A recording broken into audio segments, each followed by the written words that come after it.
Assalamualaikum warahmatullahi wabarakatuh. Yang mulia Hakim Mahkamah Konstitusi, hari ini adalah sebuah momen yang sangat penting dalam sejarah kita. Kami berdiri dengan penuh rasa hormat di depan Mahkamah Konstitusi untuk menyampaikan sebuah situasi yang mendesak dan kritis, serta memerlukan pertimbangan mendalam dan keputusan yang bijaksana. Bangsa dan negara kita ini sedang berada di dalam titik krusial, sebuah persimpangan yang akan menentukan arah masa depan kita.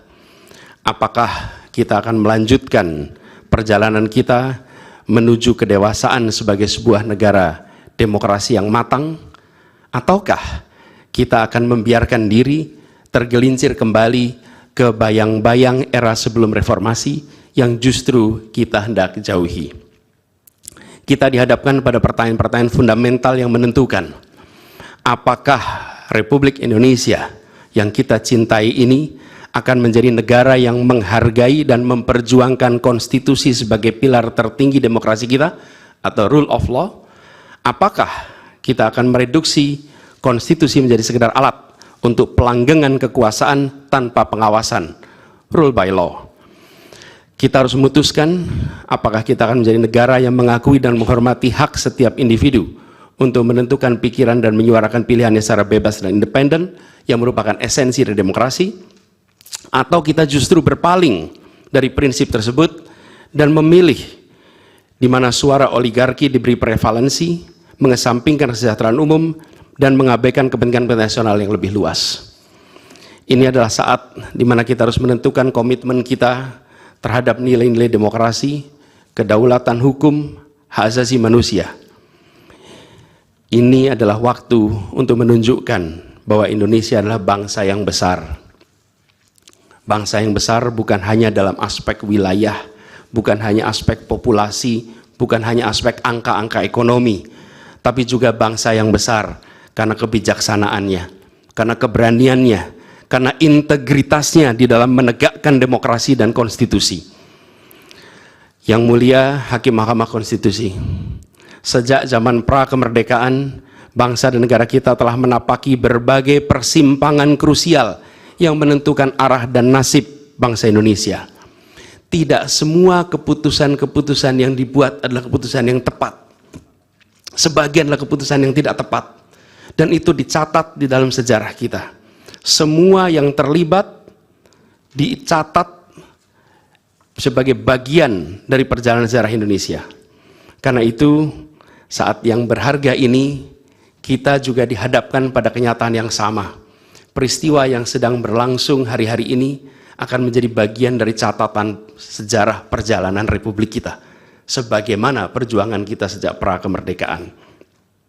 Ini adalah saatnya bagi kita di persimpangan yang kritis ini untuk mengambil pelajaran dari sejarah, berdiri dengan keberanian moral dan intelektual untuk menentukan masa depan kita dengan keputusan yang akan memperkuat pondasi demokrasi, memperkuat pondasi keadilan di dalam negara kita. Yang mulia Hakim Mahkamah Konstitusi, kita telah menyaksikan berjalannya satu babak penting dalam demokrasi kita bulan lalu, yaitu proses pemilihan umum yang angka suaranya telah diumumkan secara resmi oleh Komisi Pemilihan Umum. Tapi perlu kami garis bawahi dan kita semua sadari bahwa angka suara tak mutlak menentukan kualitas dari demokrasi. Tak otomatis mencerminkan kualitas secara keseluruhan. Setiap tahapan proses pemilihan, mulai dari persiapan awal hingga pengumuman, haruslah konsisten dengan prinsip-prinsip kebebasan, kejujuran, keadilan. Dan prinsip-prinsip ini bukan formalitas, ini bukan sekedar ada di teks, tapi ini pondasi esensial yang harus dijaga untuk membangun dan memelihara sistem demokrasi yang sehat, yang stabil, dan yang berkelanjutan. Pemilihan umum yang bebas, jujur, adil adalah pilar yang memberi legitimasi kuat pada pemerintahan yang terpilih, yang bisa membawa kepercayaan publik serta memperkuat pondasi institusi pemerintahan. Tanpa itu, legitimasi, kredibilitas dari pemerintah yang terpilih akan diragukan. Lebih jauh lagi, pemilihan yang dijalankan secara bebas, secara jujur dan adil adalah sesungguhnya pengakuan atas hak dasar setiap warga negara dalam menentukan arah dan masa depan negara mereka sendiri. Ini adalah wujud tertinggi dari kedaulatan rakyat, di mana setiap suara dapat disampaikan dan dihitung tanpa tekanan, tanpa ancaman, tanpa iming-iming imbalan. Pertanyaannya, apakah Pilpres 2024 kemarin telah dijalankan secara bebas, jujur, dan adil? Izinkan kami menyampaikan jawabnya, tidak. Yang terjadilah sebaliknya. Dan ini terpampang secara nyata di hadapan kita semua. Kita menyaksikan dengan keprihatinan mendalam serangkaian penyimpangan yang telah mencoreng integritas proses demokrasi kita. Mulai dari awalnya, independensi yang seharusnya menjadi pilar utama dalam penyelenggaraan pemilu telah tergerus akibat intervensi kekuasaan yang tidak seharusnya terjadi. Di antara penyimpangan yang kita saksikan adalah penggunaan institusi negara untuk memenangkan salah satu calon yang secara eksplisit tidak memenuhi kriteria yang ditetapkan. Terdapat pula praktek yang meresahkan, di mana aparat daerah mengalami tekanan, bahkan diberikan imbalan untuk mempengaruhi arah pilihan politik, serta penyalahgunaan bantuan-bantuan dari negara, bantuan sosial yang sejatinya diperuntukkan untuk kesejahteraan rakyat, malah dijadikan sebagai alat transaksional untuk memenangkan salah satu calon. Bahkan intervensi ini sempat merambah hingga pemimpin Mahkamah Konstitusi. Ketika pemimpin Mahkamah Konstitusi yang seharusnya berperan sebagai jenderal benteng pertahanan terakhir menegakkan prinsip-prinsip demokrasi terancam oleh intervensi, maka pondasi negara kita, pondasi demokrasi kita berada dalam bahaya yang nyata. Lebih jauh lagi, skala penyimpangan ini tidak pernah kita lihat sebelumnya, Yang Mulia. Kita pernah menyaksikan penyimpangan seperti ini di skala yang kecil, pilkada, populasi kecil, tapi dalam skala yang amat besar dan lintas sektor baru kali ini kita semua menyaksikan. Karena itulah nanti izinkan kami nanti melalui tim hukum nasional dan Timnas Amin akan menyampaikan seluruh argumen dan bukti-buktinya atas penyimpangan dan pelanggaran kepada Yang Mulia Majelis Hakim Mahkamah Konstitusi ini. Kami, waktunya 2 menit lagi. Yang Mulia Hakim Mahkamah Konstitusi yang kami hormati, kami muliakan. Apa yang kita saksikan ini bukanlah peristiwa biasa. Ini adalah titik klimaks dari sebuah proses yang panjang.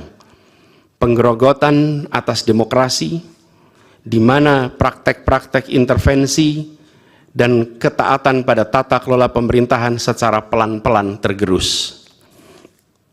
Oleh karena itu, Yang Mulia Hakim Mahkamah Konstitusi, di hadapan Yang Mulia, kini terbentang satu momen paling krusial dalam perjalanan demokrasi kita. Di pundak Yang Mulia terpikul tanggung jawab yang amat besar untuk menentukan arah masa depan demokrasi kita. Apakah kita akan melangkah dalam persimpangan jalan ini menjadi sebuah republik dengan rule of law atau rule by law? Demokrasi yang makin matang atau kemunduran yang sulit untuk diluruskan di tahun-tahun ke depan? Bila kita tidak melakukan koreksi saat ini, maka akan menjadi presiden ke depan di setiap pemilihan di berbagai tingkat. Bila kita tidak melakukan koreksi, maka praktek yang terjadi kemarin akan dianggap sebagai kenormalan dan menjadi kebiasaan, lalu menjadi budaya, dan akhirnya menjadi karakter bangsa. Yang Mulia Majelis Hakim Mahkamah Konstitusi, dengan rasa hormat dan penuh harap, mohon peristiwa ini jangan dibiarkan melewat tanpa dikoreksi. Rakyat Indonesia menunggu dengan penuh perhatian, dan kami titipkan semua ini kepada Mahkamah Konstitusi yang berani, independen, untuk menegakkan keadilan dengan penuh pertimbangan. Kami mendukung Yang Mulia untuk tidak membiarkan demokrasi ini terkikis oleh kepentingan kekuasaan yang sempit, tidak membiarkan cita-cita reformasi yang telah lama diperjuangkan menjadi sia-sia. tindakan dan keputusan Mahkamah Konstitusi terkait dengan jadwal pemilihan kepala daerah serentak serta keputusan penghapusan pasal pencemaran nama baik telah memberikan kepada kami harapan bahwa independensi, keberanian, ketegasan dalam menegakkan keadilan hadir kembali di Mahkamah Konstitusi ini. Kami memohon kepada Hakim Konstitusi yang kami muliakan untuk menerapkan kebijaksanaan dan keadilan dalam setiap keputusan perkara yang kami ajukan, menjadi penjaga yang teguh atas nilai demokrasi, dan memastikan bahwa konstitusi tetap menjadi panduan utama dalam membangun masa depan bangsa yang lebih adil dan sejahtera. Semoga sejarah mencatat dan menjadi saksi atas dedikasi dan komitmen yang mulia untuk mempertahankan integritas dan martabat demokrasi dan konstitusi kita. Kepada Hakim Mahkamah Konstitusi yang kami muliakan, harapan besar dan tinggi itu kami titipkan. Terima kasih. Assalamualaikum warahmatullahi wabarakatuh. Waalaikumsalam. Baik. Melanjutkan yang mulia. Lanjut. Ya, dari permohonan. Siapa juru bicara hari ini untuk Pak Ari CS? Kami mohon izin untuk membacakan ini, resume ini secara bergantian yang mulia. Hanya 2 orang yang diperbolehkan juru bicara untuk berbicara, termasuk penyampaian pokok-pokok permohonan. Mohon izin kalau boleh ditambah yang mulia, karena cukup agak banyak, lagi puasa. Nanti akan kami perlakukan sama. Biar begitu yang lain mulia. seperti itu. Oh baik. Silakan. Baik yang mulia. Kami akan menyampaikan ringkasan permohonan perselisihan pemilihan umum presiden dan wakil presiden tahun 2024. Kami akan sampaikan diikuti dengan PPT dan video yang kami tayangkan. Bismillahirrahmanirrahim. Assalamualaikum warahmatullahi wabarakatuh. Salam sejahtera, selamat pagi buat kita semua. Yang mulia Ketua dan segenap anggota Majelis Hakim Mahkamah Konstitusi. Sebelum kami menyampaikan permohonan ini, izinkan kami membacakan satu ayat Al-Quran yang dipasang pada pintu gerbang Fakultas Hukum Universitas Harvard yang terjemahannya berbunyi, "Wahai orang-orang yang beriman, jadilah kamu penegak keadilan dan saksi karena Allah, walaupun kesaksian itu memberatkan dirimu sendiri, ibu bapakmu atau kerabatmu. Maka janganlah kamu mengikuti hawa nafsu karena ingin menyimpang dari kebenaran." An-Nisa 135. Yang mulia Majelis Hakim Mahkamah Konstitusi, kami kuasa hukum pasangan calon presiden dan wakil presiden nomor urut 1, Anies Rashid Baswedan dan Muhaimin Iskandar, dengan ini mengajukan permohonan pembatalan surat keputusan Komisi Pemilihan Umum KPU nomor 360 tahun 2024 tentang penetapan hasil pemilihan umum presiden dan wakil presiden, anggota DPR, DPD, DPRD, Provinsi, dan DPRD Kabupaten Kota secara nasional dalam pemilu tahun 2024 tertanggal 20 Maret 2024 sepanjang diktum ke-1. Selanjutnya disebut dengan SK KPU 360 2024 dengan uraian sistematika sebagai berikut. Kewenangan Mahkamah Konstitusi. Yang mulia Majelis Hakim Mahkamah Konstitusi, pemilu secara universal adalah sarana kontestasi dalam negara demokrasi yang terikat dengan prinsip nilai azas etika dan norma konstitusi. Pemilu bukan ajang tarung bebas yang boleh menghalalkan segala cara. Begitupun di Indonesia, pemilu secara konstitusional harus dilaksanakan dengan azas langsung, umum, bebas, dan rahasia, serta jujur dan adil, sebagaimana diatur dalam pasal 22E ayat 1 Undang-Undang Dasar Republik Indonesia tahun 45. Pelanggaran terhadap azas-azas tersebut berarti pelanggaran serius terhadap norma konstitusi. Azas bebas dimaknai bahwa pemilih menggunakan suaranya secara bebas berdasarkan hati nurani. Tidak boleh ada intervensi dan intimidasi dalam bentuk apapun. Azas rahasia berarti pilihan pemilih tidak bisa diketahui pihak lain, sehingga hasil pemilu tidak dapat diprediksi. Sementara azas jujur mensyaratkan bahwa penyelenggaraan pemilu tidak boleh ada kecurangan dan rekayasa. Sedangkan azas adil bermakna bahwa negara dengan seluruh sumber dayanya tidak boleh bertindak menguntungkan atau merugikan salah satu peserta. Proses penyelenggaraan pemilu yang taat azas dan prinsip tersebut akan menjadi indikator hitam putihnya peradaban demokrasi sebuah bangsa, termasuk kita Indonesia. Sayangnya, dalam praktek proses penyelenggaraan pemilu di Indonesia, khususnya pemilu presiden dan wakil presiden tahun 2024 ini, justru dinyatakan banyak pihak berlangsung dengan penuh kecurangan yang melibatkan Presiden Joko Widodo dan penyelenggara negara lainnya. Keterlibatan Presiden Joko Widodo untuk memenangkan anak kandungnya menjadi perhatian internasional. Hal ini terlihat dari pernyataan anggota Komite HAM, Center for Civil and Political Rights, CCPR PBB, Bakri Wali Ndiaye. Ia menyatakan bahwa Presiden Joko Widodo terlibat mengkondisikan pemilu sehingga mengakibatkan pemilu 2024 berlangsung tidak netral yang merusak ajas jujur dan adil sebagaimana ditentukan pasal 22E ayat 1 Undang-Undang Dasar 1945. Tiga hal penting yang menjadi perhatian serius dari Bakri Wali Ndiaye. Yang pertama, adanya putusan Mahkamah Konstitusi, selanjutnya kami sebut Mahkamah, mengenai perubahan syarat usia calon presiden dan calon wakil presiden yang diubah di menit terakhir. Pendaftaran capres-cawapres sehingga anak presiden yang belum berumur 40 tahun dapat ikut pencalonan. Kedua, Bakri juga mempertanyakan apa langkah yang diterapkan untuk memastikan semua pejabat-pejabat negara, termasuk presiden, tidak bisa memberi pengaruh berlebihan terhadap pemilu. Yang ketiga, Bakri juga bertanya, apakah pemerintah Indonesia sudah menggelar penyelidikan guna mengusut kecurigaan intervensi pemilu tersebut? Pernyataan Bakri di atas sejalan dengan pendapat Syarabich yang menyatakan pemilu di beberapa negara dibayangi malpraktek atau manipulasi untuk kepentingan perseorangan ataupun partai politik dengan mengakibatkan kepentingan umum.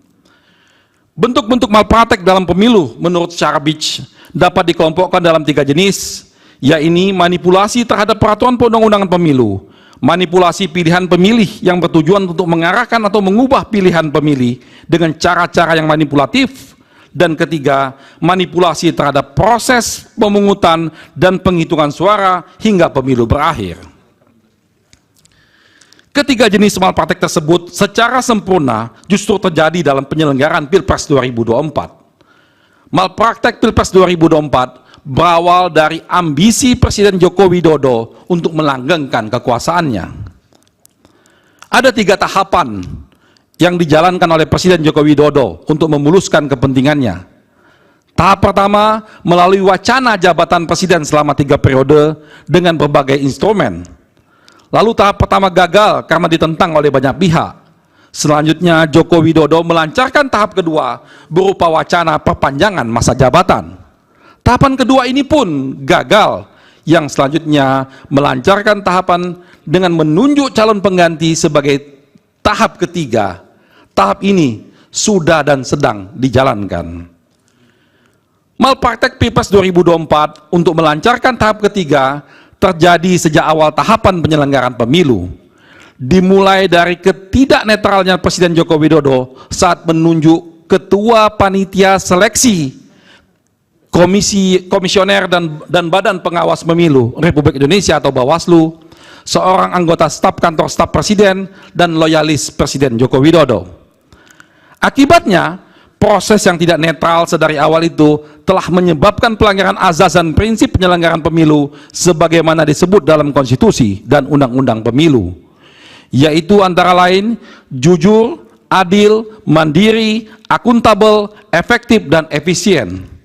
Penempatan figur yang memiliki konflik kepentingan tersebut sedari awal menyebabkan integritas penyelenggara pemilu telah dinodai dan menyebabkan integritas lembaga penyelenggara pemilu KPU, Bawaslu, dan DKPP didelegitimasi dan dirusak sehingga berada di titik memalukan.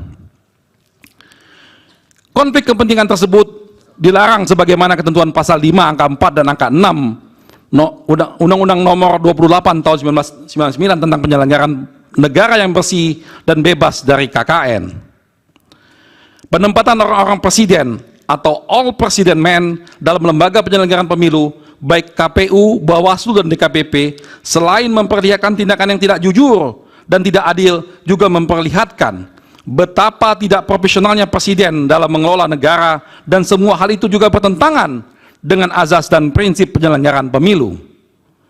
Selain menempatkan orang presiden dalam menyeleksi penyelenggara pemilu, Presiden Joko Widodo juga memanfaatkan para pembantunya di kabinet dan aparatur kekuasaan lainnya untuk menggerakkan jajaran birokrasi, pejabat kepala daerah, kepolisian, dan Tentara Nasional Indonesia, hingga aparat pemerintah di level terendah seperti kepala desa dan perangkat desa.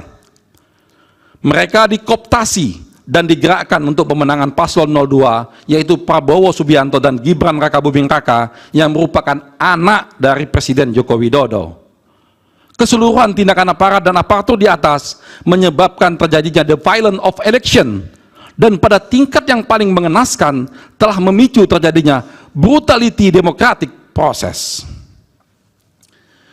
Pada situasi tersebut, program dan kebijakan pemerintah dibajak.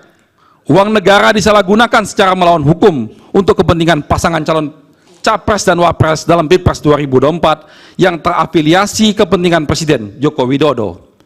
Bahkan pada situasi yang paling buruk terjadi 3 hal, yaitu pertama, seluruh alat negara yang punya otoritas melakukan kontrol dan penegakan hukum luluh lantak karena dilumpuhkan, diruntuhkan, dan dirusak, sehingga tidak dapat menjalankan tugas dan kewajibannya. Kedua, penyelenggaraan pemilihan dikendalikan dan dimanfaatkan untuk kepentingan kekuasaan. Serta ketiga, partai politik sebagai instrumen penting dalam melakukan kontrol terhadap jalannya kekuasaan presiden diperangkap, dijinakkan, diancam dengan kriminalisasi kasus hukum, sehingga menjadi tidak independen, tidak akuntabel, dan tidak efisien, sehingga tidak dapat secara optimal menjalankan kewenangannya. Mensikapi tragedi dalam proses elektoral di atas, negara memiliki peradilan konstitusi untuk menegakkan supremasi konstitusi yang dicabi-cabi oleh perilaku curang dan menyimpang. Fungsi tersebut diperankan oleh Mahkamah Konstitusi sebagai the guardian of constitution. Hal ini didasarkan kepada pasal 24C ayat 1 Undang-Undang Dasar 45, pasal 10 ayat 1 Undang-Undang Nomor 24 tahun 2003, pasal 29 ayat 1 Undang-Undang Nomor 48 tahun 2009, pasal 474 ayat 1 Undang-Undang Pemilu. Berdasarkan uraian di atas, Mahkamah Konstitusi berwenang memeriksa dan memutus perselisihan tentang hasil pemilihan umum. Diberikannya kewenangan bagi Mahkamah Konstitusi untuk memutus perselisihan tentang hasil pemilu bertujuan untuk menegaskan Indonesia sebagai negara hukum. Negara hukum mengandung pengertian bahwa pelaksanaan kekuasaan pemerintahan negara didasarkan pada hukum dan konstitusi serta menjunjung hak asasi manusia. Peristiwa, fakta, dan bukti-bukti pada poin 9-13 di atas hadir secara faktual, intensif, terkendali, dan terorganisir, nyaris tanpa jeda di dalam proses penyelenggaraan pemilu di 2024. Keseluruhan problema yang terjadi dalam setiap proses penyelenggaraan pemilu 2024 ini tersaji dan dihadirkan di hadapan yang mulia Majelis Hakim Konstitusi sesuai permohonan perselisihan hasil pemilihan umum yang kami ajukan. Setiap hakim konstitusi secara pribadi dan masing-masing mempunyai tanggung jawab, bukan alang-kepalang, megah dan agung yang kelak dipastikan akan direkam pada catatan dalam cetak biru jejak digital sejarah dan peradaban bangsa. Pada persidangan Mahkamah atas kasus PHPU Pilpres, publik akan menilai dan meyakini apakah Mahkamah sebagai pengawal konstitusi akan memeriksa dan memutus perkara dengan memperhatikan secara sungguh-sungguh unsur paling substantif dalam proses pemilihan umum, yaitu berupa ditegakkannya azas dan prinsip di dalam proses election dan demokrasi yang diatur dalam Undang-Undang Dasar 1945. Tidak hanya sekedar memeriksa sengketa hasil suara saja. Dalilnya sangat jelas. hasil suara Pilpres yang dipengaruhi oleh proses penyelenggaraan Pilpres yang mengabaikan azas dan prinsip pemilu, maka dipastikan akan memproduksi hasil kecurangan. Result never betrayed its process. Kecurangan dan pelanggaran pemilu yang melibatkan penyelenggara negara dan penyelenggara pemilu sangat berpengaruh terhadap perolehan suara dan rekapitulasi penghitungan suara bagi masing-masing pasangan calon. Karena itu, Mahkamah Konstitusi memiliki kewenangan untuk memutus ex aequo et bono yang diartikan sebagai permohonan kepada hakim untuk menjatuhkan putusan yang seadil-adilnya apabila hakim mempunyai pendapat lain. Karena sifatnya sebagai peradilan konstitusi, Mahkamah tidak boleh membiarkan aturan-aturan keadilan prosedural atau procedural justice memasung dan mengesampingkan keadilan substantif justice. Karena fakta-fakta hukum telah nyata merupakan pelanggaran konstitusi, khususnya pasal 22E ayat 1 Undang-Undang 1945 yang mengharuskan pemilu dilakukan secara demokratis dan tidak melanggar azas-azas pemilihan umum yang bersifat langsung, umum, bebas dan rahasia, jujur dan adil. Satu prinsip hukum dan keadilan yang dianut secara universal menyatakan bahwa tidak seorang pun boleh diuntungkan oleh penyimpangan dan pelanggaran yang dilakukannya sendiri, dan tidak seorang pun boleh dirugikan oleh penyimpangan dan pelanggaran yang dilakukan oleh orang lain. Dengan demikian, tidak satu pun pasangan calon pemilihan presiden yang boleh diuntungkan dalam perolehan suara akibat terjadinya pelanggaran konstitusi dan prinsip keadilan dalam penyelenggaraan pemilihan presiden. Mahkamah perlu menciptakan terobosan guna memajukan demokrasi dan melepaskan diri dari kebiasaan praktik pelanggaran terukur seperti perkara aequo. Sejak putusan Mahkamah nomor 55 PUU 17/2019 tanggal 26 Februari 2020, khususnya subparagraf 3.15.1 yang diambil alih sebagai pertimbangan hukum dalam putusan Mahkamah nomor 85 PUU 20/2022 tanggal 29 September 2022 pada subparagraf 3.19 halaman 3940, Mahkamah menegaskan berdasarkan pertimbangan hukum tersebut dengan menggunakan original intent perubahan Undang-Undang 1945, Mahkamah telah menegaskan bahwa tidak terdapat lagi perbedaan rezim pemilihan.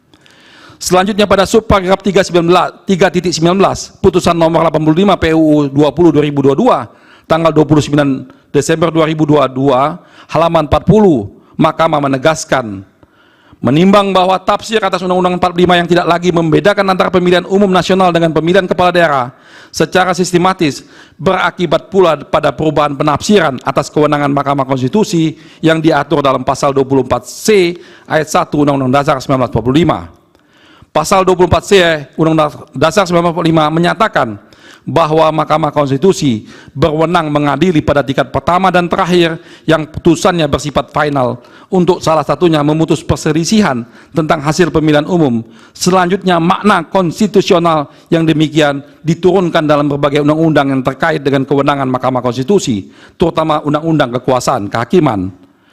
Norma demikian pada akhirnya harus dipahami bahwa perkara perselisihan hasil pemilihan umum yang diadili oleh Mahkamah terdiri dari pemilu untuk memilih presiden dan wakil presiden, memilih anggota DPR, memilih anggota DPD, memilih anggota DPRD baik provinsi, kabupaten maupun kota, serta memilih kepala daerah provinsi, kabupaten maupun kota.